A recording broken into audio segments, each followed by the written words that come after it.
Welcome to People, Power, and Politics. Hard talk, riveting interviews, community updates, in-depth analysis. That's People, Power, and Politics. We tell it to you as it is. No holds barred. You are the people, you have the power. We bring you the politics. To listen to our show, be a guest, or to advertise, visit www.pppradio.nyc. That's www.pppradio.nyc.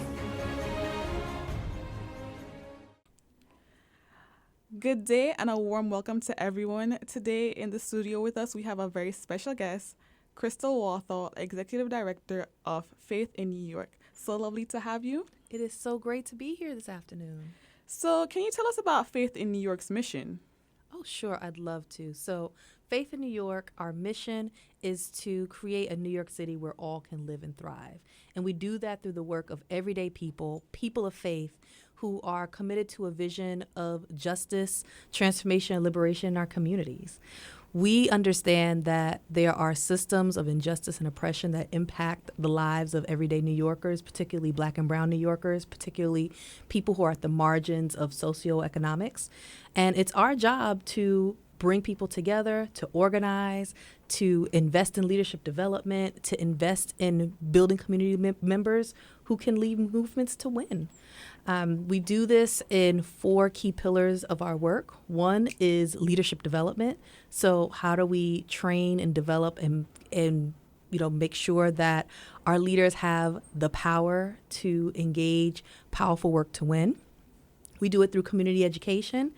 As a person of faith, I always think of this passage that says, people perish for a lack of knowledge. So we make sure that we go into communities and we educate around things like voting and immigration and know your rights against police stops and all of that, to make sure that you understand the resources and the things that are available to you. Then we do research. So often people come into our communities, tell us what the issues are and what the solutions are. We flip that on its head and say that because we are the community members, we are the experts. So we go out and we listen. We go out and we do research. We meet with our elected officials. We meet with other community members. We meet with other organizations to ensure that we are actually strategizing and developing campaigns and work and change that is rooted in not only our lived experiences, but the actual data, right? And making sure that it's affecting the people, like multiple, right? And last thing is taking action.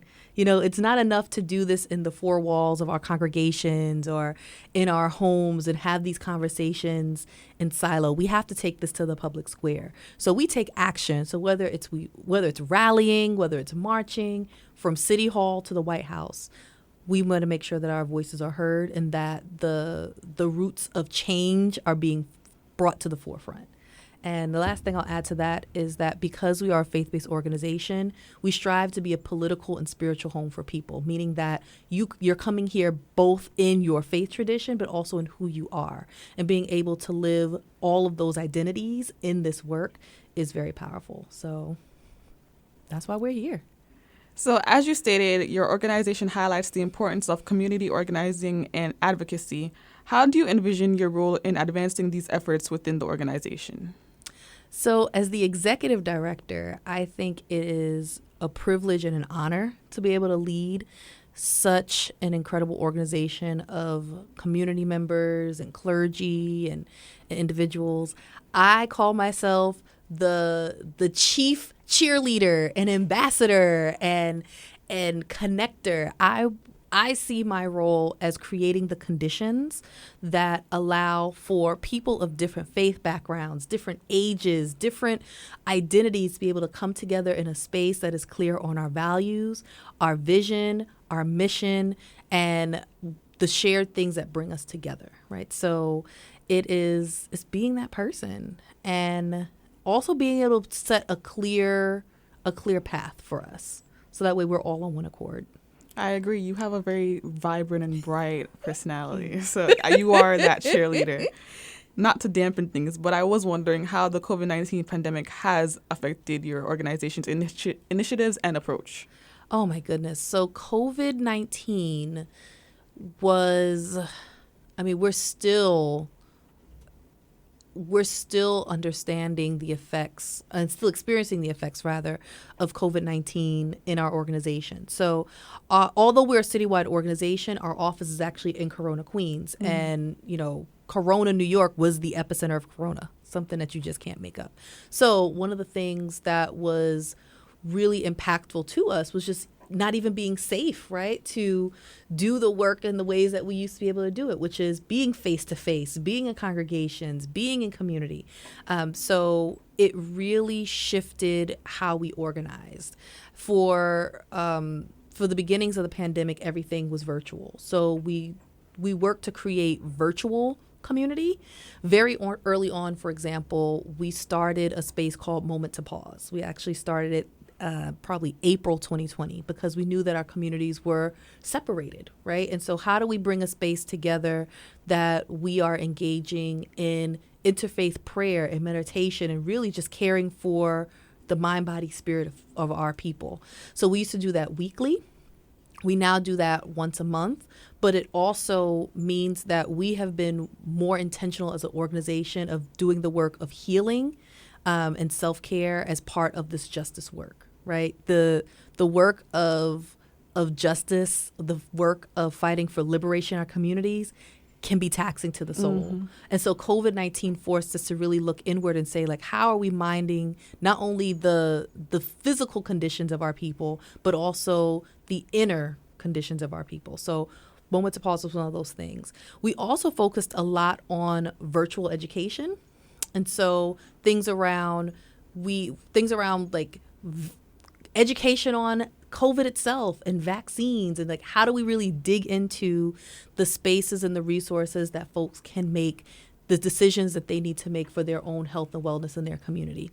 We also did some work to pivot around providing masks and sanitizer and testing kits. To this day, we're still providing masks and testing kits because we know that these are things that now on this level of the pandemic are not readily available. So we want to make sure that our community members had the resources that they need to be safe, especially because a lot of our members are essential workers. They didn't have the luxury of saying, oh, I can just stay home and be safe. So we wanted to make sure that was happening.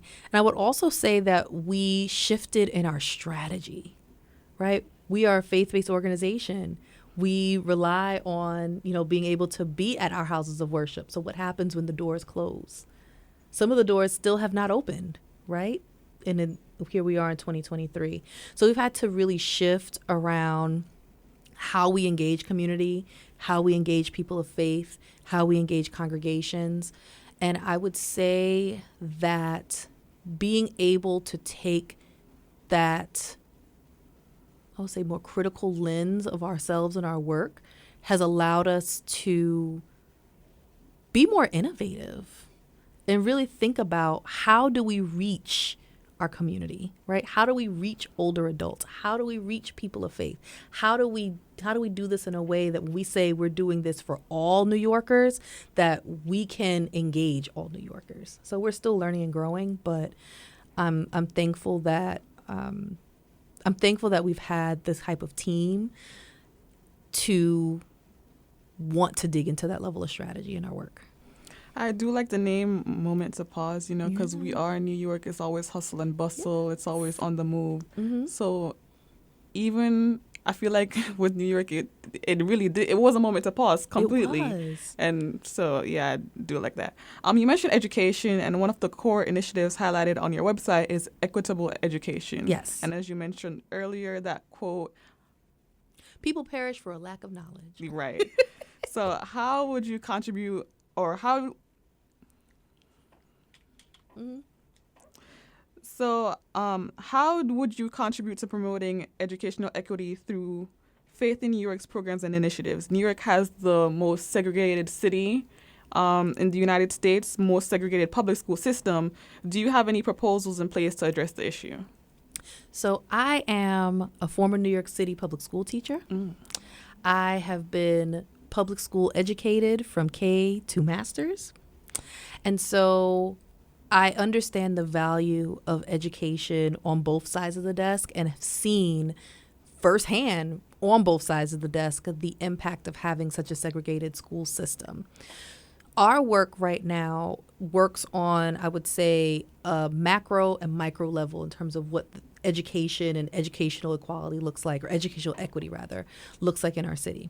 So most recent as of right now, one of the things that we're working towards is the current budget of 2024 for New York City that's been proposed by Mayor Adams, recognizing that there are cuts to education, social services, mental health services, the things that our communities need to live and thrive. If we want to have an educational system that allows or creates the opportunities for our students to advance, for our families to advance, we cannot cut education. You know, just a few minutes ago, we were talking about the impact of COVID-19 on our organization, but we have to also look at the impact of COVID-19 in our communities, in our education system, especially when we look at a lot of our Black and brown communities and recognize that our students are testing, you know, like our reading levels and our testing levels are behind, right? So now we also have an educational gap in the last 2+ years with COVID. So to divest from education really is the opposite of what should be happening right now. We should be investing in education. We should be investing in social services. We should be investing in school counselors and therapists and all of these things that make well-rounded students. So budget-wise, we're working on that. We also work with our other partner organizations like Communities for Police Reform around how do we ensure that our students are safe in school. I know what it's like, again, as a student and as a teacher to see the over-policing that starts to happen in our schools. And so to propose a budget where we're going to divest from education and invest in over-policing or invest in more policing means that our students who are already over-policed in their communities, right? Whether you look at broken windows policing, broken windows, all the different ways that it has been labeled to disproportionately target Black and brown people, you're having that happen in the community, and now you're having it happen in schools. So as part of our initiatives, when we say that we want to reallocate funds, it is also meaning that we want to reallocate funds in our schools so that way our students are not in fear, but actually have the resources to, again, have mental health services, counselors, resources, all of that in school. So for us, that's part of the equity piece. The other thing that we're doing on a more micro level is partnering with schools. So civic engagement is one of the big initiatives of our organization. And so we know that being able to engage the next population of voters is vital in being able to change the legislation that creates these unjust systems. So we are working with some schools in Harlem and Jamaica, Queens around how do we register our voters? How do we make sure that they understand that their vote has power when they turn 18? How do they understand what's happening in government and how to use that to create change in the community? So, you know, we're working on those levels right now to really look at what does education look like. And I will say the last thing for this is, again, as a former teacher, the stats that are used in our community around the school to prison pipeline, I will say the womb to prison pipeline, because if we want to talk about Black maternal health, we can really go there, but I don't know if we're going to go there today. But I was going to mention it, but listen, right? So there are studies that track that by the time a child is in the 3rd grade, whether or not they're going to end up in the prison system. The way that our students are educated on, I hate to say it this way, on one side of the track versus another is aligned to, do we think that you're going to be part of the prison system, or do we think that you're going to be part of, you know, the workforce and all of that, right? So as we're looking at also issues around policing and over-policing, we're also talking about how do we disrupt this school to prison, womb to prison, cradle to prison pipeline. So that way we're not just handing our children over to Rikers, right? We're not handing them over to Department of Corrections, right? We're not handing them over to Sing Sing. So again, we're looking at policy. We're looking at budgets, we're looking at legislation, and we're doing this from the city level. Again, the New York City budget, fiscal year 2024 is what we're fighting right now. But we're also looking at this on a federal level. One of the things that we've also been working with is around the America Rescue Plan dollars and how that funding is supposed to be coming into our states, coming into our cities, and going to things like community violence intervention. These are all things that keep our students, keep our children out of the hand of the school to prison pipeline. So as we continue to advocate for those things and push for those things, we also know that that has a direct effect on our educational system. Yes. That was a mouthful. But. Right. So obviously your organization focuses all about justice. Faith in New York emphasizes the need to also for economic justice and fair wages. How would you leverage your skills and experiences to address these issues with the organization and the wider community? Economic justice is actually one of the things that launched Faith in New York into being what it is today. So Faith in New York began 10 years ago. Its predecessor was Queens Congregations United for Action. And after Hurricane Sandy, the organization became citywide and became Faith in New York. The reason why economic justice was so important at that time is that we had an analysis, again, being by the people, for the people, that as we are recovering from this natural disaster, it is our people who are actually not getting jobs in construction. It's our people who are not getting the apprenticeship programs. They're not getting those opportunities. So a huge part of our work at that time was actually shifting, right? How do we create those opportunities? How do we create that funding? From there, it came into the fight for 15. We live in New York City, one of the most expensive cities in the world. There are studies that are showing even today the Black exodus out of New York City because it's too expensive. So when we're talking about fighting, the fight for 15, even back in 2015, recognizing that $15 an hour is not enough, right? So we're fighting for those living wages, those fair wages, the opportunity, again, for these resources to go into community so that there are more jobs, right? And even as an organization, being able to take the resources that we have and then also bring it back into community. So we've actually provided micro grants to our member congregations that can also in turn provide stipends and other things for youth, for community members, because wages matter. So, we really look at that as a space to say, when we talk about being able to live and thrive as a mission of this organization, we cannot deny the impact that jobs and economic security has in being able to do that here in New York. So in light of the ongoing migrant and homelessness crisis, and considering that June is Immigrant Heritage Month, do you envision Faith in New York's role in advocating for immigrant justice and supporting immigrant communities within the context of these intersecting challenges? Definitely.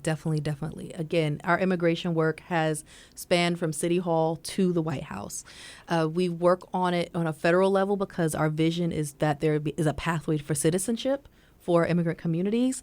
And on a local level, we want to ensure that New York City is an actual true sanctuary city for our immigrant communities. There are many members of our organization, many of our leaders who are either of mixed status households, immigrant status, undocumented status rather.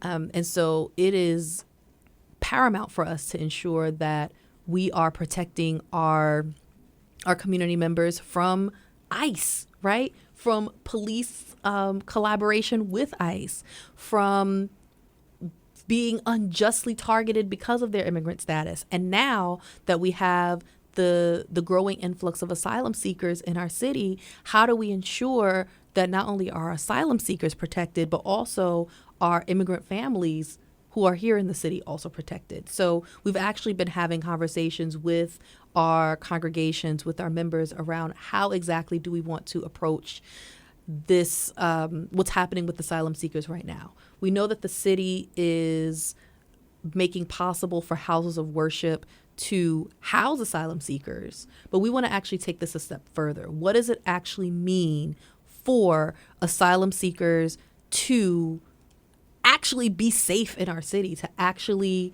be either become documented, right? To become actual members of our New York City community, right? We hear the stories. We've met asylum seekers as we do our community work, and for folks to, how can I say this? What's the best way to say this? What asylum seekers are experiencing right now no one should ever have to experience.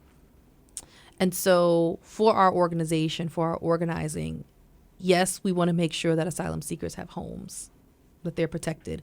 But what happens after that? What happens in education? Again, education dollars are being cut while asylum seekers are now in our schools and their children are in our schools. What happens around jobs? What happens around your legal status? So it's not enough to say we can give you a place to live temporarily. We have to really think about this for the long term. So we're bringing our communities together, we're bringing our faith communities and leaders together to really think about what is that next stage and how do we push our elected officials to not just think in the moment of, okay, do you have a place to rest your head, but how do you actually become part of the fabric of New York City? And how do we also do that while recognizing that we have immigrant families that are here who also need status, who also need protection? So it's not an either or, it's a both and. Right. The immigrants that are already here are hardly properly taken after, much less the arriving ones. And it's a humanitarian crisis. And for humanitarian crises, you can't just slap a Band-Aid on it. It's an ongoing thing. It's a long-term thing. No. So thank you, Crystal Walthall, Executive Director of Faith in New York. And how can people reach out to you and get in contact with your organization? Oh, my goodness. So we are on social media, Facebook, Instagram, Twitter, LinkedIn. We're trying to get on TikTok. That's why we need our youth organizers come help us with our TikTok. But you can find us at Faith in New York. That's where you'll get the most updated information. You can see our work in real time on social media. You can also go to our website at faithinnewyork.org. You can also find out information there. And we'd love for you to get connected to us. We have a lot of initiatives happening right now, particularly around civic engagement. And so there's always a space to come, to connect, to work together on this work of building a movement for a just New York City. We need you. Thank you so much. Thank you. Welcome to People, Power, and Politics. Hard talk, riveting interviews, community updates, in-depth analysis. That's People, Power, and Politics. We tell it to you as it is. No holds barred. You are the people, you have the power. We bring you the politics. To listen to our show, be a guest, or to advertise, visit www.pppradio.nyc. That's www.pppradio.nyc.